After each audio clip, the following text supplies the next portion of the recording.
Hello दोस्तों, आज हम जाने उसका नेक्स्ट टॉपिक जिसका नाम है डिमांड फंक्शन। ठीक है, अब हम देखते हैं डिमांड फंक्शन क्या होता है। डिमांड फंक्शन दोस्तों वो होता है जहाँ पे हमारे डिमांड को कौन कौन सी फैक्टर इन्फ्लुएंस कर रही हैं, कौन कौन सी फैक्टर प्रभावित कर रही हैं हमारे डिमांड को, इसको हम कहते हैं डिमांड फंक्शन। आइए हम डिफिनीसन के थ्रू इसको समझते हैं। डिमांड फंक्शन क्या होता है? Demand function show the relationship between quantity demanded. ये हमें एक रिलेशन, ये हमको एक फंक्शन बताता है किसके, क्वांटिटी डिमांड और फैक्टर इन्फ्लुएंसिंग के बीच में। जो फैक्टर है क्या क्या से, जैसे टेस्ट, प्रेफरेंस, प्राइस, ये सारे फैक्टर को हमारा डिमांड फंक्शन दर्शाता है, ये रिलेशन बताता है। इसके बाद हम देखते हैं डिमांड फंक्शन दो टाइप्स के होते हैं, एक इंडिविजुअल डिमांड होता है, एक मार्केट डिमांड होता है। अब इंडिविजुअल डिमांड में क्या होता है? Individual demand it's refers to the functional relationship between individual demand and the factor affecting individual demand. ये क्या कहता है? ये एक रिलेशनशिप दर्शाता है इंडिविजुअल के बीच में, एक डिमांड के और एक फैक्टर्स के बीच में जो रिलेशनशिप होता है उसको हम इंडिविजुअल डिमांड फंक्शन कहते हैं। अब इसको हम एक टर्म्स में शो करते हैं, इसको एक्सप्रेस करते हैं कैसे? dx is equal to f, फिर यफ ब्रैकेट में px pr/y/t/f।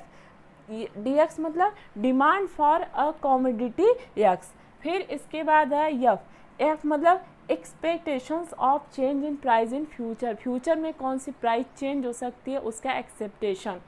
फिर इसके बाद आता है px में क्या है? Price of the given commodity x, जो भी आपका प्राइस है, कमोडिटी दिया हुआ है उसको।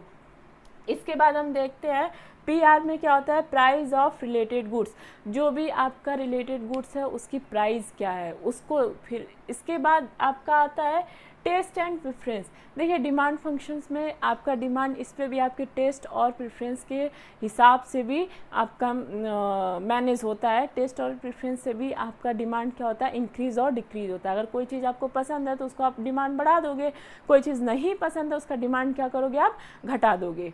इसके बाद हम देखते हैं Y income of the consumer. अब इसके बाद जो आपका इनकम है, डिमांड भी क्या करते हैं, हमारे पास जितनी एबल होना चाहिए, जितना पैसा होगा उसी हिसाब से हम अपने इनकम के हिसाब से ही तो कोई चीज़ डिमांड करेंगे ना। तो इसमें क्या होता है? इनकम ऑफ द कंज्यूमर, जो आप कंज्यूमर का इनकम होता है उसके हिसाब से भी हम सामान का क्या करते हैं? डिमांड करते हैं। फिर इसके बाद आता है market demand function. Market demand क्या होता है? It refers to the functional relationship between market demand और and the factor affecting market demand. ये एक रिलेशनशिप दर्शाता है मार्केट डिमांड और फैक्टर अफेक्टिंग मार्केट डिमांड, जो पूरे मार्केट को, मार्केट की डिमांड को फैक्टर, जो फैक्टर अफेक्ट करता है उसको हम बोलते हैं मार्केट डिमांड फंक्शन। इसको हम एक्सप्रेस करते हैं, यह dx is equal to f px pr/y/t/f pos और d। dx मतलब market demand of commodity x, जो गुड है उसकी जो डिमांड है उसको। pr मतलब प्राइस ऑफ रिलेटेड गुड्स, जो भी उससे रिलेटेड गुड्स है, सब्स्टिट्यूट गुड्स, कम्प्लीमेंट्री गुड्स, जो भी उसका रिलेटेड गुड्स है उसके प्राइस पे भी अफेक्ट करता है। टेस्ट और प्रेफरेंस, आपको पता ही है कि टेस्ट के और प्रेफरेंस के हिसाब से अगर आपकी जो पसंद है तो उसके हिसाब से आपका डिमांड बढ़ता घटता है। फिर इसके बाद है size and composition of population. अगर पॉपुलेशन बढ़ेगा तो डिमांड बढ़ेगा, पॉपुलेशन घटेगा तो डिमांड क्या होगा? घटेगा। इसके बाद है डिस्ट्रीब्यूशन ऑफ इनकम। यहाँ पे इनकम का क्या होता है? डिस्ट्रीब्यूशन होता है। इनकम भी जैसे कि इक्वल है, अनइक्वल है, जिसका जैसा कमाई होता है वैसा उसका डिमांड होता है। मान लीजिए मेरी कमाई 2000 है तो 2000 रुपये के हिसाब से मेरा डिमांड होगा। जिसकी कमाई 2 लाख होगी तो उसका डिमांड 2 लाख के हिसाब से होगा कोई सामान का। ठीक है, इसके बाद देखते हैं price px price of given commodity x। अब जो सामान है उसकी प्राइस क्या है उसके हिसाब से भी तो आपका डिमांड निर्भर करता है। मान लीजिए मार्कर 100 रुपये की है तो मेरे पास 100 रुपये होगा तभी तो हम इसको डिमांड कर सकते हैं, तभी तो इसको हम खरीदेंगे। तो जो प्राइस है उसके ऊपर भी डिमांड आपका निर्भर करता है। नेक्स्ट है income of the consumers. Income का जो कंज्यूमर्स का इनकम है, जो मेरा इनकम है, हम अपने इनकम के हिसाब से ही तो कोई सामान खरीदेंगे ना। तो हमारा डिमांड इनकम के भी ऊपर डिपेंड करता है। इसके बाद है F expectations of change in price in future, अगर कोई सामान की प्राइस क्या है फ्यूचर में बढ़ने घटने वाली है तो उसका हम डिमांड करेंगे। अगर घटेगी तो उसका डिमांड हम नहीं लेंगे। जैसे मान लीजिए मार्कर है, फ्यूचर में ये 50 रुपये की हो जाए तो हम इसको अभी क्यों खरीद के रखेंगे, हम फ्यूचर में नहीं खरीदें। अगर इसी का अभी 100 रुपये है, फ्यूचर में 150 हो जाए तो इसको हम पहले से ही स्टॉक खरीद के रख लेंगे, क्योंकि फ्यूचर में इसकी प्राइस चेंज होने वाली है। इसके बाद आता है यस सीजन एंड वेदर्स। इसमें क्या होता है, आप सीजन और वेदर्स के हिसाब से सामान का डिमांड अपना करते हो, ठीक है।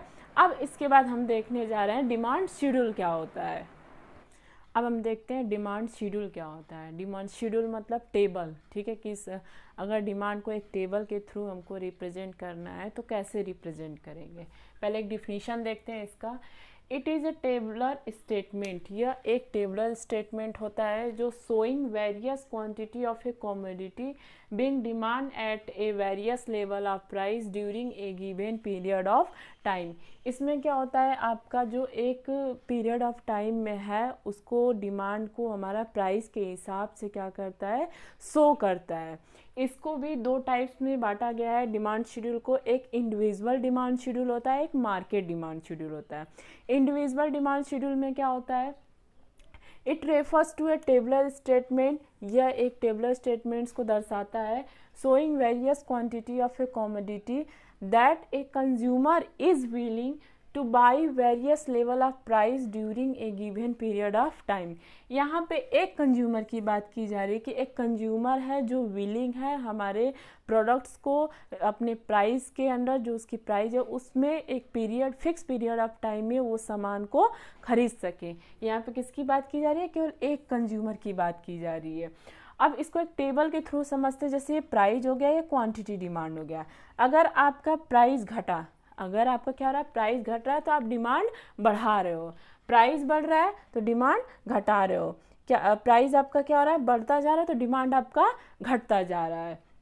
इंडिविजुअल में केवल एक की बात की जाती है, मार्केट में एक से अधिक की बात की जाती है। मार्केट डिमांड देखते हैं क्या होता है। Market demand schedule, it refers to a tabular statement, ये एक टेबलर स्टेटमेंट है, showing various quantity of a commodity that all the consumers, यहाँ पे सारे कंज्यूमर्स जो है are willing to buy at a various level of price during a given period of time. यहाँ पे जितने भी सारे कंज्यूमर्स हैं वो विलिंग हो खरीदने की, उनके पास कैपेसिटी हो, इच्छा हो, पैसा हो, परचेजिंग पावर हो, उसको खरीद सके एक जो टाइम है उसके अंदर। तो इसको हम एक टेबल के फॉर्म में इसको हम समझेंगे ऐसे। टेबल देखो, प्राइस हमारा क्या है 1 2 3 4 5 हो गया। एक कस्टमर यक्स हो गया जो प्राइस बढ़ने पे क्या कर रहा है, प्राइस घट रहा है तो 5 ले रहा है, फिर बढ़ रहा है तो 4 ले रहा है, फिर 3, फिर 2। डिमांड, प्राइस जैसे बढ़ती जा रही है डिमांड क्या हो रहा है, कम होता जा रहा है, ठीक है। यहाँ पे भी देखिए वही चीज़ है। अब इसको हम मार्केट डिमांड में अगर हमको पूरा ये डिमांड शो करना होगा तो क्या करेंगे, MD is equal to QDX, जितना भी डिमांड आपका होगा। यहाँ पे 1 2 लिए, हम 3 भी ले सकते हैं, 4 भी ले सकते हैं। तो आपका क्या हो जाएगा, ये मार्केट डिमांड, इन दोनों को सम कर देंगे तो आपका मार्केट डिमांड निकल के आ जाएगा 5 और 6 कितना हो जाएगा 11।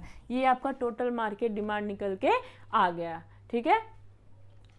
अब हम देखते हैं इसके बाद, अब कर्व देखते हैं, डिमांड कर्व कैसे प्लॉट करते हैं।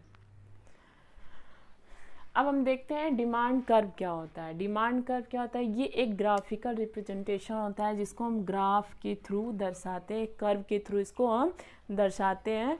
इसको भी हम दो टाइप्स में डिवाइड करते हैं, एक इंडिविजुअल, एक मार्केट। इंडिविजुअल में हमने आपको बताया हुआ है कि जहाँ पे सिंगल कस्टमर की बात की जा रही हो, कंज्यूमर की बात की जा रही हो, मार्केट में बहुत सारे लोगों की बात की जाती है।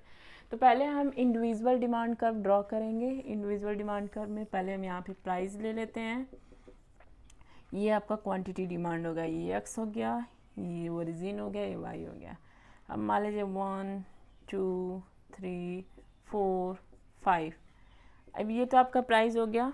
क्या देखेंगे 1, ये आपका क्वांटिटी हो गया 2 3 4 5।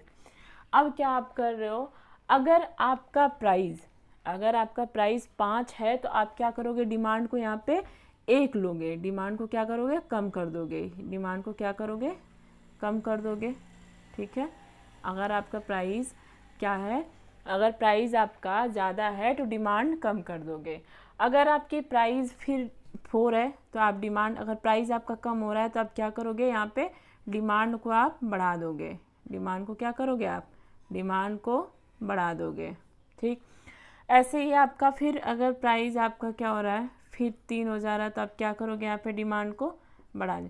जैसे जैसे आपका प्राइस आपका क्या होगा, जैसे जैसे आपकी प्राइस जो है आपकी घटती जाएगी, डिमांड आपका क्या होगा, बढ़ता जाएगा। जैसे जैसे आपकी प्राइस घटती जाएगी वैसे वैसे आपका डिमांड क्या होगा, आपका डिमांड क्या होगा, आपका डिमांड बढ़ता जाएगा। जैसे प्राइस आपकी घटेगी डाउनवर्ड आपका बढ़ेगा। तो ये क्या होता है, ये आपका डाउनवर्ड स्लोपिंग होता है। इसका जो कर्व बनता है ये डाउनवर्ड स्लोपिंग, डाउनवर्ड DOW, ये आपका क्या होता है, डाउनवर्ड स्लोपिंग होता है, downward sloping curve. Downward sloping curve होगा और इसका रिलेशन जो होता है यहाँ पे इनवर्स रिलेशनशिप होता है, इनवर्स रिलेशनशिप होता है। यहाँ पे क्या होता है, इनवर्स रिलेशनशिप होता है कि अगर प्राइस आपका बढ़ रहा है तो क्या होगा, डिमांड कम होगा, अगर प्राइस कम हो रहा है तो डिमांड आपका बढ़ेगा। अब इसके बाद देखते हैं मार्केट डिमांड में क्या होता है। मार्केट डिमांड को भी प्लॉट करते हैं, x हो गया, y हो गया, ये 0 हो गया, ये 1 हो गया, 2 हो गया, 3 हो गया, 4 हो गया, 5 हो गया। ये प्राइस हो गया, ये आपका क्वांटिटी डिमांड हो गया, 2 4 6 8 10। यहाँ पे क्या होगा, अब इसमें हम देखते हैं यहाँ पे क्या होगा कि अगर आपकी प्राइस क्या हो रही है, मान लीजिए कि अगर प्राइस आपकी 5 है तो आपका डिमांड यहाँ पे हो गया। अगर आपकी प्राइस कम हो रही है, डिमांड बढ़ रहा है। यहाँ भी वही चीज़ है, यहाँ भी आपका क्या होगा, प्राइस अगर 3 हो गई तो डिमांड 6 हो गया, प्राइस 2 हो गई तो आपका डिमांड 8 हो गया, प्राइस 1 हो गई तो यहाँ पे डिमांड 10 हो गया। तो यहाँ पे भी ये भी आपका एक डाउनवर्ड स्लोपिंग होता है। ये भी क्या है, down DOWN downward sloping curve होगा, स्लोपिंग कर्व। और ये भी आपका इनवर्स रिलेशनशिप दर्शाता है।